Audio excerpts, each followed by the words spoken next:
Good morning, everyone. Good morning, Allie. Good morning. How are you, Laura? I'm doing good. How are you? Good. Good. It's good to see you and everybody who can join us today. So Yes.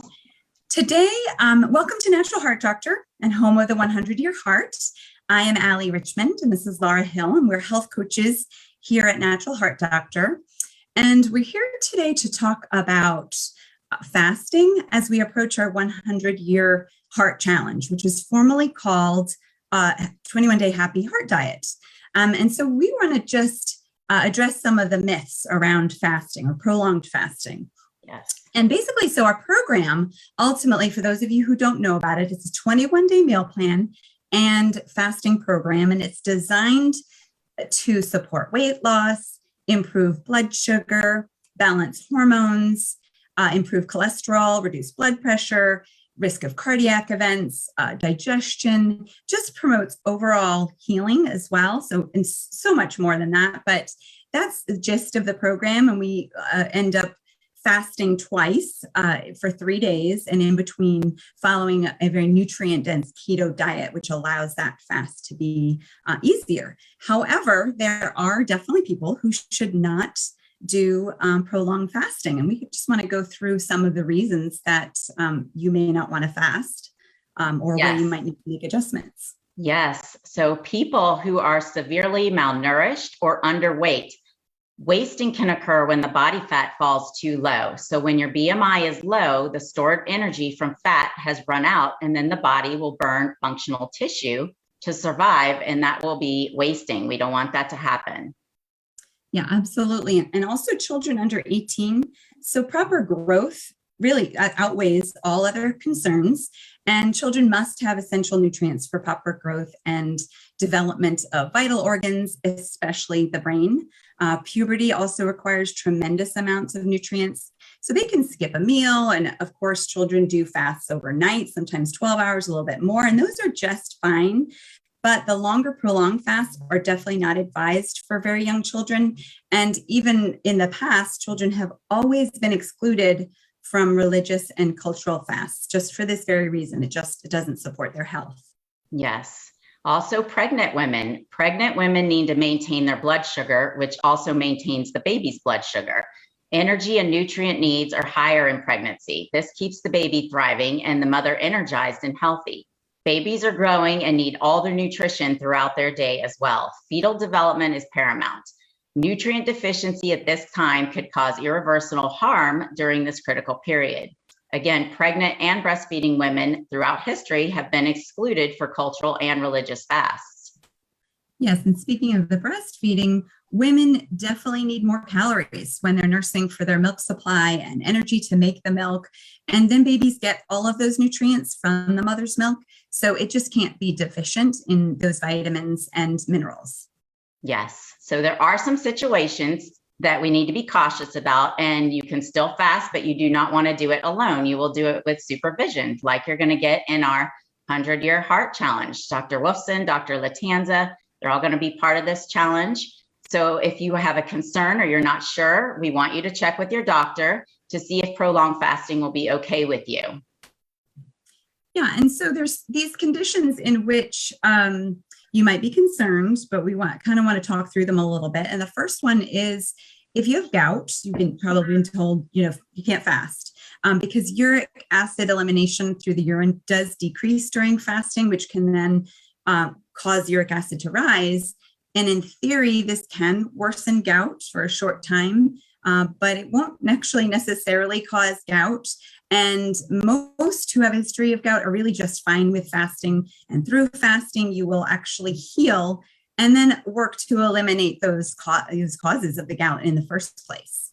Yes. And if you are taking medications, we don't ever take anyone off of their medications through the fast, but we can advise you when to speak with your doctor regarding lowering medications, such as your blood sugar or blood pressure medications. Metformin is a widely prescribed medication for type 2 diabetes, and many of our previous fasts, with doctor's guidance, have had to adjust this as well as their blood pressure medications.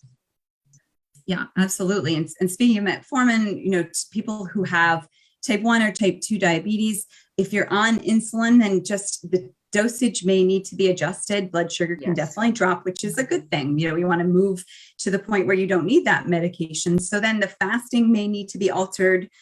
We just need a little bit more of that support. Yes. If you have GERD or reflux, fasting can actually improve, reflux and heartburn and GERD symptoms. Sometimes they will temporarily worsen before they're improving, but ultimately fasting and losing weight is extremely effective at healing these conditions. Yes. And also some people, if you have, for example, chronic disease, you might be nervous about your chronic condition. And this is really a good opportunity to take advantage of this time so that you can do that fast with the supervision.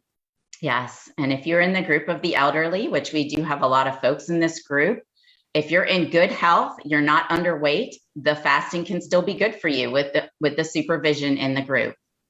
Yes, absolutely. And there's no reason with that support and with the doctors and the coaches walking you through this, and even other people who've done it before, there's really no reason to be anxious or nervous about it. And we can certainly, if you join, we can walk you through those feelings, because people do tend to feel very nervous about not eating at times because we've been conditioned to eat so consistently. Yes. And also women in perimenopause. So menopause is a wonderful time to do longer fasts. Very good for you.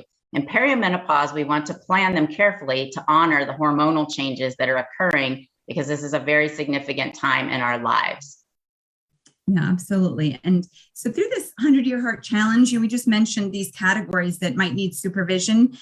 You can still do this program, and you could just follow the meal guide. And then, as I had mentioned, adjust that fasting schedule, because following the meal guide and working towards longer fasts, you get that metabolic flexibility. And that's what we're really looking forward to in this program. Yes. So we are excited. We want you all to join this program. When you sign up for the program, you get $150 worth of free products. They are included in your program cost to take you through the challenges. Also, a great thing is you have lifetime access to the group and doing these challenges in the future, where you would just need to update your supplements. So it's a great thing to do several times, and just get going through it, and you're going to feel very comfortable with it. It's funny, a lot of people are worried to fast, but once they get going on the fast, they love it. It feels good. You get a mental clarity. Your body just gets an optimal performance. It's such a great thing. It is. You do get that mental clarity, and you also save money because you're not buying food, and you save time. So when you think you don't have to prepare a meal, or, just you can enjoy something else that you need to do. And we certainly come up with ways to fill that time so that you're not just thinking about the food. And if you've done the program, we'll put the link in the comments to sign up. And if you've done the program before, let us know how you enjoyed it. I know many of you have already and are joining us again. So don't be afraid. This is a really great opportunity to take advantage of that support from others. And even you'll see others maybe comment that it was the support from the coaches and the doctors and even the community that really got them through. And as Laura says, once you do it, you have accomplished it, and it becomes much easier as time goes on. Yep. Well, drop us a comment in here if you have done it, what your success rate, what you loved about it. We will put the link in there, and we can't wait to see you all in the group. Sounds good. Have a wonderful Wednesday, everyone. Yes. Thank you. Bye-bye.